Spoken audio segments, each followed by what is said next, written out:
Guys, in today's video I will be showing you how to fix Deepseek freezing problem. So the answer is easy. So first of all, enter the settings and then scroll down to the apps section and then go to the search and search Deepseek, and next go to the storage.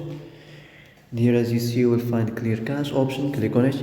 Now you can go check it if it worked, and if it didn't, you can try to restart your phone or turn the Wi-Fi off and on, or the Bluetooth or the airplane mode. Also, you can try to clear data, but be careful. If you clear data, all the DeepSeek's data will be deleted. This includes all files, the settings, the accounts, the databases, etc.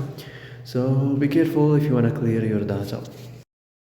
So that's it for today's video. I hope this is the answer you've been looking for.